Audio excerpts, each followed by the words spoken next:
Joel, couple more days before the tie against New Zealand. I mean, from your vantage point, how are things going? So far, things are going well. The team is fully assembled here. Third and final training camp is on the way, and the vibe in the camp is very positive. Everybody is here working hard, and we're just at the stage now where we're managing our tennis and our bodies leading into the event to make sure that we are all at 100% on Saturday.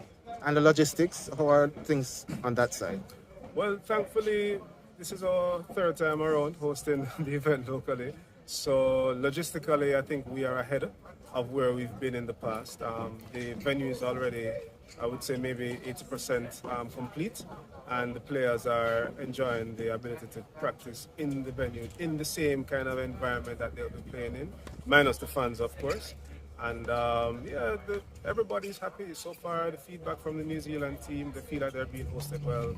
Our local players are, they feel like they're being taken care of by the federation. Overall, yes, I think the mood and the work that we've put in as an organization and even as a team just to be ready seems to be bearing fruit.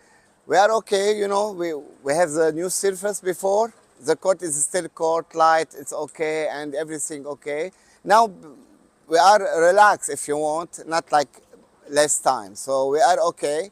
Our team, of course, ready. You can see them in court now training.